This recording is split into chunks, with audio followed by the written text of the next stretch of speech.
Welcome to Blizzard Fire. We hope this video helps fire up your solution.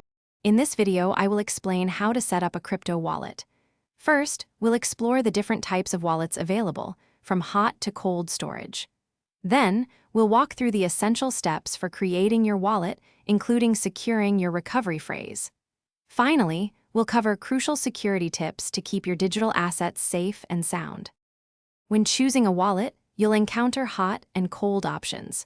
Hot wallets are connected to the internet, great for quick transactions.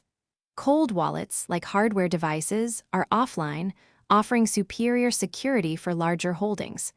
Think about how often you'll use your crypto and the amount you plan to store to make the best choice. To begin, download the official wallet application or software from a trusted source.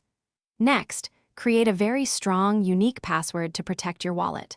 The most critical step is to write down your recovery phrase, typically 12 or 24 words, and store it in a secure, private location.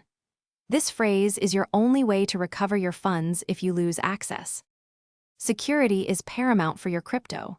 Never, under any circumstances, share your private keys or recovery phrase with anyone. Enable two-factor authentication whenever possible to add an extra layer of security. Also, make sure to regularly update your wallet software to benefit from the latest security patches and features. Stay vigilant to protect your digital assets. Thanks for watching. If you found this helpful, don't forget to like and subscribe.